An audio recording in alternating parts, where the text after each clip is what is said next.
اعوذ باللہ من الشیطان الرجیم بسم اللہ الرحمن الرحیم اللہ الذی خلقکم من ضعف ثم جعل من بعد ضعف قوة ثم جعل من بعد قوة ضعفا وشیبا یخلق ما یشاء وهو العلیم القدیر۔ اب یہ سورت کا آخری رکوع ہے، یہ اس سورت کا خلاصہ بھی ہے، اور سورت کے تمام مضامین اسی رکوع کے اندر جمع ہوئے ہیں۔ جو سورت کا مرکزی مضمون تھا وہ اللہ کی قدرتوں کے اوپر دلائل تھے کہ اللہ کی قدرت کتنی کامل ہے۔ وہ سورج، چاند، سورج وغیرہ کی جو پیچھے ہم دلائل پڑھ چکے ہیں، اسی کا ایک منظر ادھر بھی آیا۔ فرمایا اللہ کی ذات کا کمال دیکھو، اللہ الذی، اللہ وہ ذات ہے، خلقکم، جس نے تمہیں پیدا کیا، من ضعف، کمزوری پر۔ انسان کی پیدائش دیکھیں انسان تو کیا ہے؟ کمزوری ہی کمزوری ہے۔ سب سے پہلے جس چیز سے پیدا کیا ہے اس کی کمزوری کی طرف انسان دیکھے کہ ایک نطفہ ہے، منی کا قطرہ ہے، پانی، وہ کتنی طاقت والا ہے؟ کچھ بھی نہیں، بس وہ پانی ہماری نظروں کے اندر ایک گٹیا پانی ہے۔ جیسے قرآن نے بھی کیا فرمایا؟ من ماء مہین، گٹیا قسم کا پانی، فرمایا اس سے ہم نے تمہیں پیدا کیا، کوئی طاقتور چیز تم نہیں تھے۔ اس کے بعد اگر انسان اپنی حالت کو دیکھے، ایک دن سے لے کر جوانی تک، 12-13 سال کی عمر تک، کہ انسان کیا ہے؟ کمزور ہی کمزور ہے، ہر ایک کا محتاج ہے، ماں کا محتاج ہے، باپ کا محتاج ہے، کمانے کا محتاج ہے، کھانے کا محتاج ہے، پہننے کا محتاج ہے، حتیٰ کہ پیشاب کو لے جانے تک کا محتاج ہے۔ فرمایا ہم نے تمہیں کس کے اوپر پیدا کیا؟ کمزوری کے اوپر پیدا کیا۔ ثم جعل من بعد ضعف، پھر اس کمزوری کے بعد ہم نے بنایا انسان کو قوت والا۔ پھر وہ 14 سال سے لے کر آگے تک کی کیا ہے؟ جوانی ہے۔ فرمایا وہ شباب کی عمر ہم نے تمہیں بخشی، وہ عمر کہ تم اپنے جیسا کسی کو نہیں سمجھتے تھے۔ ثم جعل من بعد قوت، پھر اس جوانی کی قوت کے بعد ہم نے ضعفا و شیبا، تمہیں پھر دوبارہ وہی کمزوری اور بڑھاپے کی طرف کیا کر دیا؟ لوٹا دیا۔ وہی حالت، بچہ تھا سب کا محتاج تھا، آج بوڑھا ہو گیا ہے سب کا محتاج ہے۔ بچہ تھا تو کھانا کوئی کھلاتا تھا، آج بوڑھا ہوا ہے، کھانا کوئی دے گا تو کھائے گا، کھانا کوئی نہیں دے گا تو بابا جی گھر پر پڑے رہیں گے، کھانا نہیں ملے گا۔ پیشاب کو کوئی بابا جی کو لے کے جائے گا، بابا جی پیشاب کے لیے جائیں گے، اگر کوئی پکڑ کر نہیں لے کے جائے گا تو نہیں جا سکیں گے۔ فرمایا ہم نے لوٹایا تمہیں کہ نہیں لوٹایا؟ اس عمر کو اللہ 14ویں سپارے میں بیان فرماتے ہیں، الی ارذل العمر، ہم تمہیں جوانی کے بعد دوبارہ نکارہ عمر کی طرف لوٹاتے ہیں۔ یہ عمر کیا ہے؟ نکارہ عمر ہے۔ اس عمر سے پیغمبر صلی اللہ علیہ وسلم نے پناہ مانگی، اللہم انی اعوذ بک من الحرم، اے اللہ میں تیری پناہ مانگتا ہوں بڑھاپے کی عمر سے، محتاجی کی عمر سے۔ ہر وقت انسان کو نماز کے بعد محتاجی سے پناہ مانگنی چاہیے۔ جب انسان کسی کا محتاج ہو جائے وہ انسان کسی کام کا نہیں رہتا۔ محتاجی سب سے بڑی کیا ہے؟ بری چیز ہے محتاجی، اس کی اللہ سے پناہ مانگنی چاہیے۔ اور انسانوں کی حالت آپ دیکھ رہے ہیں، پہلے زمانے کے اندر پھر کچھ شرم اور کچھ غیرت تھی، اس زمانے کے اندر وہ ساری کی ساری چیزیں ختم ہو چکی ہیں۔ ہر انسان، کسی ایک انسان کی بات نہیں کر رہا، یہ دور ایسا چل رہا ہے ہر انسان آپ کے ساتھ اتنا ہی چلے گا جتنا کہ اس انسان کا آپ کے ساتھ مفاد ہوگا۔ مفاد سے بڑھ کر آپ کے ساتھ کوئی نہیں چلے گا، جتنا مفاد ہوگا اتنے عرصے تک آپ کے ساتھ چلے گا، وہ کوئی بھی رشتہ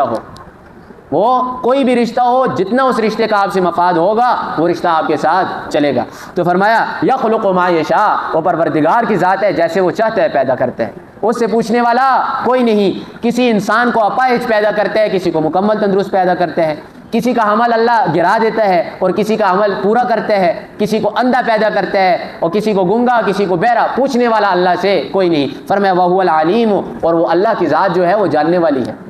جس کو اللہ نے جو کچھ دیا ہے نا وہ اللہ نے جان کر دیا ہے۔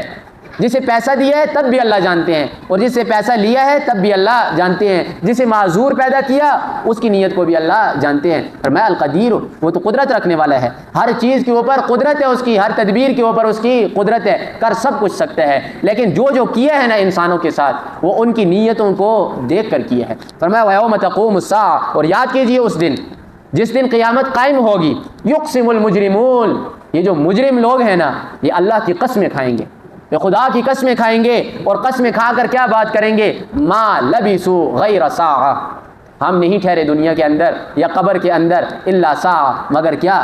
ایک لمحہ، کچھ لمحات ہم ٹھہرے ہیں، کچھ گھڑیاں ہم قبر کے اندر ٹھہرے ہیں۔ اور دنیا کے اندر ٹھہرے ہیں۔ آج جو دنیا کی 100 سال یا 70 سال کی زندگی کے لیے ہم کیا کر رہے ہیں؟ حلال حرام کی تمیز کو چھوڑ رہے ہیں، ساری کی ساری چیزوں کو۔ کیوں؟ مستقبل ہمارا بن گیا۔ اور یاد رکھیں، جو دنیا کے مستقبل کو سوچتا ہے آخرت کے مستقبل کو برباد کر کے، یہ نہایت بے وقوف آدمی ہے۔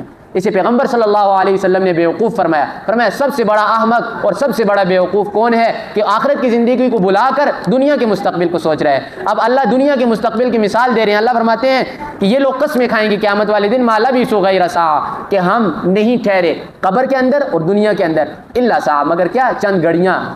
آج ہم سے پہلے جو آدم علیہ السلام کے زمانے سے لوگ مرے ہوئے ہیں، قبروں کے اندر ہیں، ان کے کتنے ہزاروں سال گزر چکے ہیں، لیکن قیامت والے دن جب وہ لوگ بھی اٹھیں گے نا قبروں سے میدان محشر کے اندر، وہ بھی قسم کھائیں گے۔ وہ قسمیں کھا کر کہیں گے کہ اللہ کی قسم ہم کچھ گھڑیاں رہے ہیں قبر کے اندر اور دنیا کے اندر۔ یہ حقیقت ہے زندگی کی۔ تو فرمایا کذالک کانوا یؤفکون، اسی طرح یہ لوگ پھرتے ہیں۔ اور دنیا کے اندر بھی یہ لوگ اسی طرح اللہ کے دین سے پھر گئے تھے۔ یؤفکون یصرفون کے معنی میں، یعنی یہ لوگ پھرتے ہیں، ان کا کام ہی کیا ہے؟ پھرنا ہے۔ آج یہ اللہ کے دین سے پھرے ہوئے ہیں، حقیقت کو انہوں نے چھوڑ دیا ہے، دوسری جانب یہ لوگ گئے ہوئے ہیں۔ یہ حقیقت نہیں ہے۔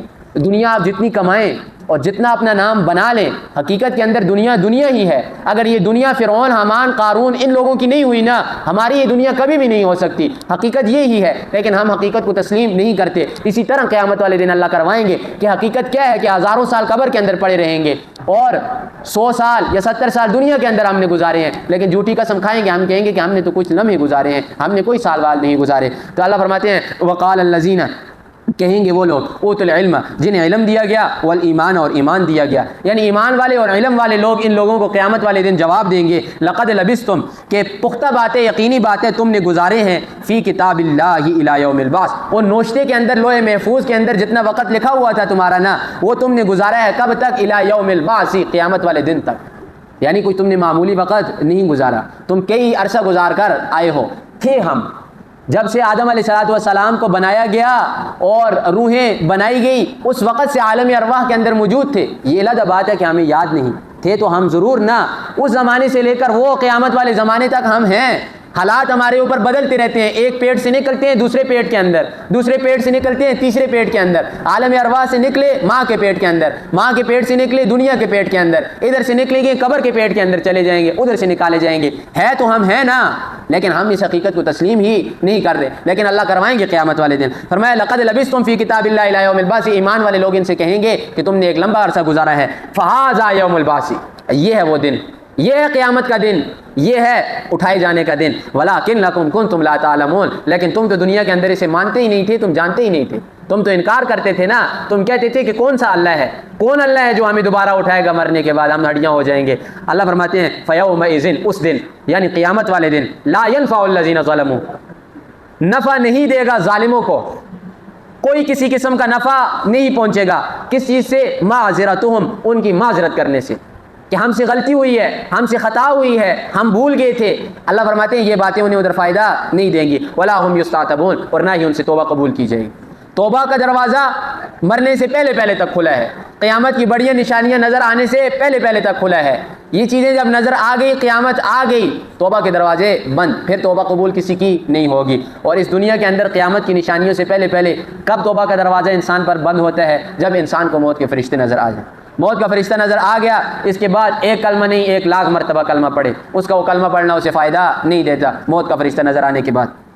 اللہ فرماتے ہیں کوئی کسی قسم کا عذر ان سے قبول نہیں کیا جائے گا، یہ بہت زیادہ عذر کریں گے۔ لو ان لنا کرۃ، کاش کہ ہمارے لیے ایک مرتبہ دنیا کے اندر لوٹنا ہوتا۔ یہ اللہ سے فرمایا اللہ ہمارا جو کچھ ہے وہ تو ہم سے لے لے، ایک مرتبہ تو ہمیں دنیا کے اندر بھیج دے کہ ہم جائیں تیرے نبیوں کی بات مانیں۔ لیکن اللہ کا علم وہ ازلی علم ہے، اللہ انسانوں کی نیتوں کو جاننے والا ہے۔ اللہ جواب میں فرماتے ہیں کہ اگر بالفرض ہم انہیں میدان محشر کے اندر سے اٹھائیں، قبر کی زندگی بھی دیکھ لی، ساری زندگیاں انہوں نے دیکھ لی نا، اب اگر ہمیں میدان محشر سے اٹھا کر دوبارہ انہیں دنیا کے اندر بھیجیں تب بھی یہ بات نہیں مانیں گے۔ یہ اللہ کا فیصلہ ہے، اللہ کوئی معمولی فیصلہ نہیں فرماتے۔ اللہ فرماتے ہیں ادھر ان کی کوئی چیز قبول نہیں کی جائے گی۔ وَلَقَدْ ضَرَبْنَا لِلنَّاسِ فِي هَذَا الْقُرْآنِ مِنْ كُلِّ مَثَلٍ، اب یہاں سے وہی مضمون بیان کیا جا رہا ہے کہ یہ لوگ نشانیاں مانگتے ہیں، سب سے بڑی نشانی ہم نے قرآن ان کو دی ہے۔ قرآن سے بڑھ کر کوئی چیز کائنات کے اندر نہیں ہے. سب سے بڑا معجزہ، سب سے بڑی رحمت اور سب سے بڑی نعمت اللہ کی وہ کیا ہے؟ قرآن ہے. قرآن سے بڑھ کر کائنات کے اندر کوئی چیز نہیں ہے. فرمایا وَلَقَدْ ضَرَبْنَا، قسم باخدا ہم نے بیان کیا ہے، للناس لوگوں کے لیے، فی القرآن، فی ھذا القرآن، اس قرآن کریم کے اندر، من کل مثل، ہر قسم کی مثال. اللہ ہر بات سمجھاتے ہیں قرآن کے اندر مثالیں بیان کر کر کے. یعنی وہی والی بات کہ لوگ کہتے ہیں نا قرآن ہمیں سمجھ نہیں آتا. اگر قرآن کے سامنے انسان دل کی خوشی کے ساتھ بیٹھے، یہ نہیں لوگوں کو دکھلانے کے لیے، دل کی خوشی کے ساتھ قرآن کے سامنے انسان بیٹھے تو نرا جاہل قسم کا آدمی جس نے الف اور با بھی کبھی نہیں دیکھا وہ بھی اس قرآن کو سمجھتا ہے. قرآن کو سمجھنا کوئی مشکل نہیں ہے. قرآن اللہ خود فرماتے والا قد یسرنا، بہت زیادہ ہم نے آسان کیا ہے اس قرآن کو. تو فرمایا ولا ان جئتہم بآیۃ، اور اگر اے پیغمبر صلی اللہ علیہ وسلم آپ آئیں ان کے پاس بآیۃ، کوئی نشانی لے کر، یعنی یہ قرآن کو تو نہیں مانتے نا، قرآن کا تو انہوں نے انکار کیا ہے. اس کے علاوہ اگر کوئی نشانی آپ ان کی مرضی کے لے کر آئیں ان کے پاس، لا یقولن الذین کفروا، یہ کافر لوگ کہیں گے، ان انتم الا مبتلون، نہیں ہو اے محمد تم الا مبتلون، مگر کیا؟ باطل. اب محمد رسول اللہ کی بات ہو رہی ہے، عام کسی انسان کی بات یہاں پر نہیں ہو رہی. فرمایا پیغمبر صلی اللہ علیہ وسلم اگر آپ ان کی مرضی کا کوئی معجزہ لے کر آئیں، آپ کے اس معجزے کو یہ نہیں مانیں گے. وجہ کیا ہے؟ اللہ نے بنایا یہ ایسا ہے ان لوگوں کو کہ یہ جو اکثریت ہے وہ اکثریت نہ ماننے والوں کی ہے، تو آپ کا معجزہ بھی انہیں کوئی فائدہ نہیں دے گا. تو معجزے آپ نے کتنے دکھائے؟ گود کے اندر تھے نا، تو کیا انگلی سے اشارہ کیا، وانشق القمر، تو چاند کے کیا ہو گئے؟ دو ٹکڑے ہوئے. معجزہ دکھلایا کہ نہیں دکھلایا؟ اور اسی طریقے سے ابو جہل کے ہاتھوں کے اندر کنکریوں نے کلمہ پڑھا کہ نہیں پڑھا؟ اور اسی طریقے سے کئی معجزات ہیں، ہزاروں کی تعداد کے اندر مفسرین نے وہ لکھے ہوئے ہیں، لیکن نہ ماننے والوں نے تو محمد رسول اللہ کو نہیں مانا. لیکن کذالک، نہ ماننے کی سب سے بڑی وجہ کیا ہے؟ اللہ اس وجہ کو بیان کرتے ہیں. اللہ فرماتے ہیں کذالک یطبع اللہ، اسی طرح اللہ مہر لگاتا ہے علی قلوب الذین لا یعلمون، نہ سمجھنے والے لوگوں کے لیے. یعنی جو لوگ سمجھتے نہیں، علم کی صلاحیت اللہ نے دی ہے لیکن صلاحیت ہونے کے باوجود نہیں سمجھتے یا نہیں عمل کرتے، تو ایسے لوگوں کے دلوں کے اوپر اللہ کیا لگا دیتے ہیں؟ مہر لگا دیتے ہیں. فرمایا فصبر، اچھا جب مہر لگتی ہے نا تو ختم کا معنی ہی یہ ہے، یاد رکھیں کہ نہ کوئی چیز باہر سے اندر داخل ہو اور نہ اندر سے باہر کوئی چیز نکلے. اب پیغمبر صلی اللہ علیہ وسلم کو خاتم النبیین کہا جاتا ہے. وجہ کیا ہے؟ کہ کوئی نبی داخل نہیں ہوگا، نیا کوئی نبی نبوت کے اندر نہیں آئے گا، اور پہلے سے جو نبوت کے اندر انبیاء داخل ہوئے ہیں وہ ان میں سے کوئی باہر بھی نہیں نکلے گا. جو چیز جس حال کے اندر ہے اسی حال کے اوپر رہے گی. اب اللہ نے جب مہر لگا دی کسی انسان کے دل کے اوپر، اب کیا ہوگا؟ اندر ایمان داخل نہیں ہوگا، اور جو اندر کفر بھرا ہوا ہے وہ کفر باہر نکلے گا بھی نہیں.